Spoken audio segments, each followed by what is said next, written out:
Assalamualaikum warahmatullahi wabarakatuh. Perkenalkan, nama saya Yogananda Khairil Umat dengan NIM 41521010152 untuk mata kuliah pengantar kecerdasan buatan.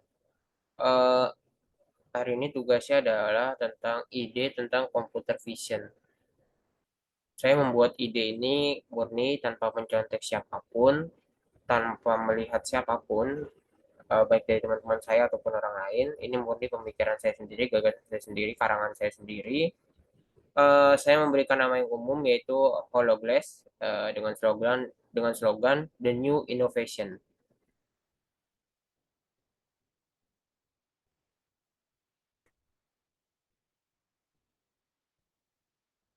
Oke, ada tiga bagian, yaitu yang pertama adalah alasan, yaitu alasan membuat teknologi Hologlass ini. Lalu yang kedua adalah tujuan, yaitu tujuan membuat teknologi Hologlass ini. Dan yang ketiga adalah manfaat, manfaat dari membuat teknologi Hologlass. Ini ada perkenalan saya. Halo, perkenalkan. Tadi saya sudah di awal, Yogananda Khairul Umat dengan NIM 41521010152.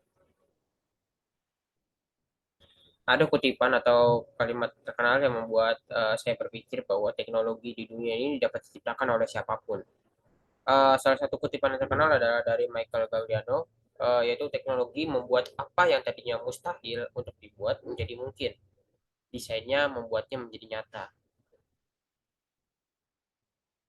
Lalu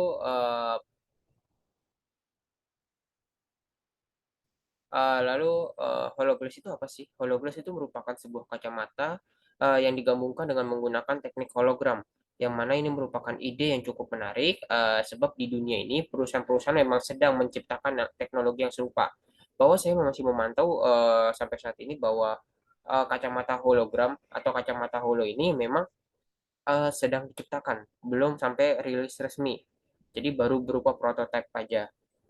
Tapi ide yang saya buat ini berbeda dari apa yang perusahaan sedang ciptakan. Karena di dalam fitur HoloGlass yang saya buat, yang saya gagas ini, kita itu tidak akan tampil dengan wujud asli kita, dengan wujud yang seperti ini manusia, melainkan dengan avatar yang kita desain. HoloGlass yang ingin saya ciptakan adalah salah satunya dengan memiliki kamera yang jangkauannya cukup luas sehingga mampu merekam beberapa momen. Bagian yang pertama adalah alasan mengapa saya membuat ide HoloGlass ini.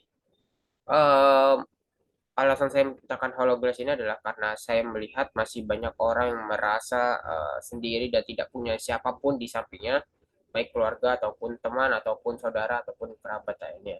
Terkadang setiap manusia itu membutuhkan satu orang dalam hidupnya untuk sebagai tempat bercerita, bersandar, dan lain-lain. Karena kita tahu bahwa manusia adalah makhluk sosial yang memang masih membutuhkan sesama atau orang lain. Maka dari itu muncullah ide ini, gagasan ini untuk membuat HoloGlass, yaitu salah satunya memberikan solusi kepada orang-orang yang merasa kesepian dan tidak mempunyai siapapun dalam hidupnya, serta juga bagi orang-orang yang memang mengalami kesulitan untuk berinteraksi ya secara langsung depan umum, karena banyak orang-orang yang merasa malu untuk berkenalan, untuk membicarakan satu sama lain gitu di depan umum. Jadi maka HoloGlass ini dibuat agar orang menjadi percaya diri sebenarnya. Lalu tujuannya, yang kedua, bagian kedua adalah tujuan. Tujuan dibuatnya teknologi HoloGlass.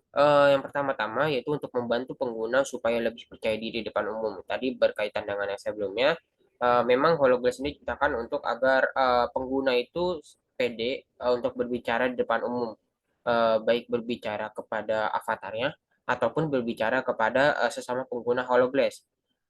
Saya tidak bisa menjamin untuk jika pengguna bisa membicara kepada yang non pengguna HoloGlass, karena itu tidak memungkinkan bagi saya karena mereka sedang memakai HoloGlass tersebut. Jadi harus bertemu dengan sesama pengguna HoloGlass. Lalu yang kedua adalah hologram yang terdapat pada HoloGlass bisa diajak sebagai teman bicara.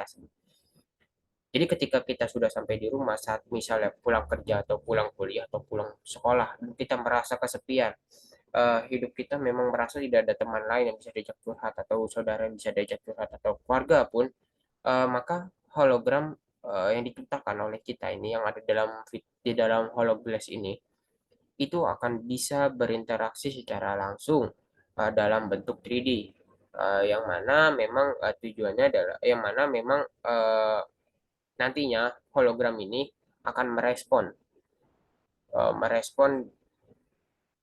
setiap apa yang kita ucapkan, akan mendengarkan juga. Mereka akan menjadi sebagai pendengar, sebagai ya pendengar dan lain-lain gitu, dan merespon apa yang ingin dibicarakan gitu. Tujuannya ya supaya kita bisa membagi beban kita kepada hologram tersebut. Memang mungkin belum ada aksinya, tidak bisa beraksi dalam artian si hologram ini tidak bisa beraksi untuk melakukan sesuatu, tapi setidaknya bisa mendengarkan sebagai pendengar yang baik gitu.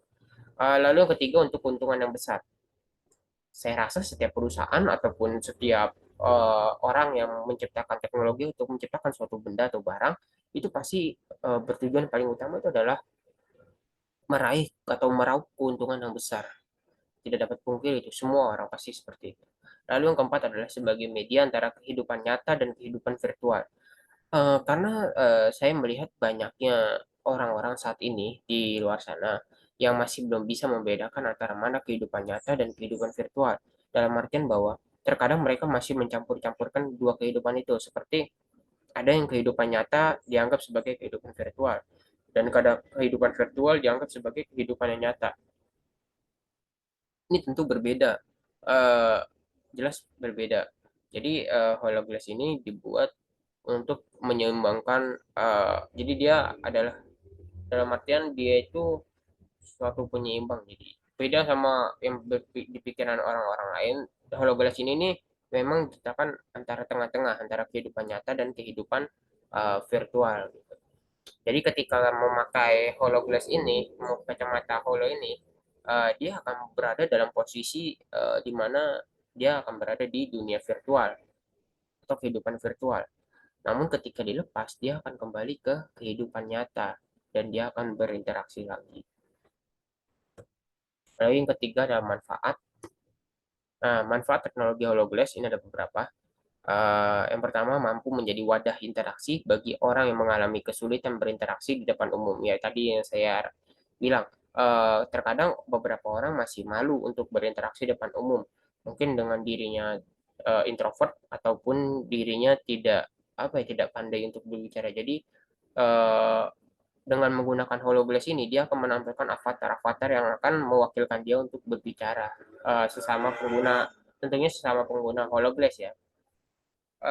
Serta ataupun bisa juga dia berbicara dengan HoloGlass. Mungkin memang kalau untuk bicara dengan HoloGlass dengan hologram kita sendiri di depan umum masih untuk saat ini masih dianggap seperti orang aneh. Tapi saya yakin untuk kedepannya dalam 20 tahun, 30 tahun ke depan orang-orang akan melakukan hal yang serupa apa yang saya katakan saat ini. Jadi makanya tidak ada yang tidak mungkin dalam menciptakan sebuah teknologi. Yang kedua adalah orang yang menggunakan HoloGlass ini tidak hanya berinteraksi dengan sesama pengguna HoloGlass, tapi juga bisa berinteraksi dengan Holo kita sendiri supaya diri kita tidak merasa kesepian. Yang tadi, poin yang tadi yang saya sebutkan. Lalu yang ketiga adalah supaya bisa mendapatkan teman baru untuk berinteraksi. Nah, ini sangat penting juga. Karena kalau misalnya kita bisa meng-add, bukan dalam arti meng-add, tapi menambahkan teman baru kita sesama pengguna HoloGlass. Terus ya mungkin yang kita temui di jalan yang ternyata memakai sama-sama avatar yang sama-sama lucu gitu untuk berbicara berbicara yang nyaman, kita bisa anggap mereka teman gitu. Kita bisa menambahkan mereka sebagai teman di dalam fitur HoloGlass yang ada di kacamata Holo itu. Lalu yang keempat adalah dapat memfoto sesuatu tanpa harus menggunakan kamera HP. Nah, ini adalah salah satu kecanggihan yang saya pikirkan bahwa terkadang kita tidak perlu membawa HP untuk melakukan sesuatu hal seperti memotret dan atau merekam lain-lain. Tapi kita cukup dengan kacamata tersebut, dengan HoloGlass tersebut, maka kita akan bisa melihat dengan sudut-sudut yang memang begitu jauh, dengan sudut-sudut yang begitu luas dari sudut pandang kita sendiri, gitu, seperti itu. Nah, di sini ada fitur-fitur HoloGlass. Nah, fitur-fitur HoloGlass ini ada 6, saya baru pikirkan. Yang pertama hologram. Hologramnya menggunakan 3D sehingga terlihat nyata yang tadi saya katakan bahwa saya ingin menampilkan bahwa hologram itu nyata, bukan hanya sekedar hologram yang seperti robot humanoid, tidak, tapi ini hologram nyata berbentuk manusia gitu. Shop atau toko mungkin. Pengguna bisa membeli atribut pakaian untuk holonya di shop. Jadi kita bisa menggunakan uang kita, uang resmi atau uang real, uang asli untuk membeli sebuah pakaian ataupun hal-hal lain. Makanan saya rasa tidak butuh sih, karena mereka bukan makhluk hidup. Jadi ya pakaian untuk mendesain, untuk mengedit. Nah, ini tujuannya langsung untuk edit. Edit pengguna bisa mengedit holonya dengan keinginan sendiri. Nah, ini makanya dari itu kan bisa membeli baju. Kalau kita ingin pakai baju pang, anak pang, maka kita bisa mendesainnya seperti anak pang gitu. Atau ingin misalnya holonya berpakaian feminim seperti perempuan-perempuan feminim lainnya, maka kita bisa membeli yang feminim, baju-baju feminim gitu, seperti itu. Lalu untuk kamera, dilengkapi kamera yang jernih dan canggih serta mampu merekam foto hingga jarak 15 kali. Yang tadi jadi kamera akan dilengkapi dengan fitur kamera yang memang kamera ini sangat bagus gitu. Jadi kita tidak perlu membawa HP untuk memotret atau memfoto. Jadi sekaligus ada di dalam HoloGlass tersebut. Keamanan. Fitur ini untuk melindungi pengguna dari orang jahat, jadi langsung terhubung dengan kepolisian sekitar. Nah, ini saya rasa banyak ya untuk aplikasi-aplikasi yang dibuat khususnya untuk aplikasi-aplikasi yang memang bisa rentan gitu. Terkadang banyak orang-orang yang iseng atau orang-orang jahat yang ingin eh, menggunakan ataupun mencari, dalam artian mencari korban gitu. Maka dari itu saya sudah memikirkan bahwa dengan HoloGlass ini, ketika ada orang yang memang memakai atau ketika si pengguna memang merasa terancam, dia akan langsung terhubung dengan kepolisian sekitar. Udah banyak, cukup banyak kalau di luar negeri ada banyak aplikasi mungkin yang bisa langsung terhubung ke kepolisian, tapi untuk di Indonesia sendiri masih belum ada tampaknya. Untuk live location, fitur live location ini hanya bisa diketahui oleh sesama pengguna HoloGlass yang sudah dikategorikan teman oleh pengguna. Jadi ketika kita memang sudah berteman antara pengguna A dan pengguna B, maka kita akan bisa melihat live location satu sama lain. Dan itu harus berteman.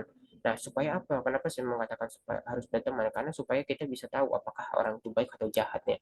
Ketika orang itu baik, maka kita akan bisa langsung mengaksesnya sebagai teman. Tapi ketika orang itu jahat, kita tidak akan mengaksesnya itu sebagai teman.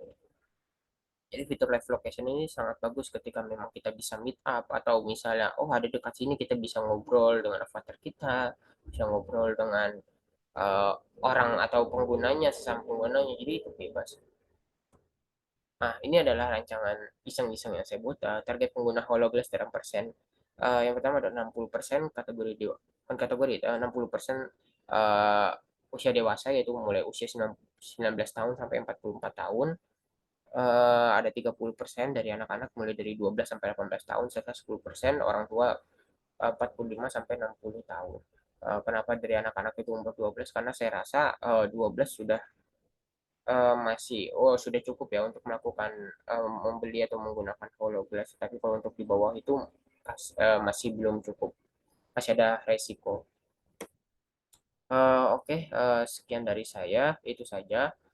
Mohon maaf bila memang ada salah-salah kata atau perbuatan selama saya presentasi ini. Sekali lagi terima kasih. Wassalamualaikum warahmatullahi wabarakatuh.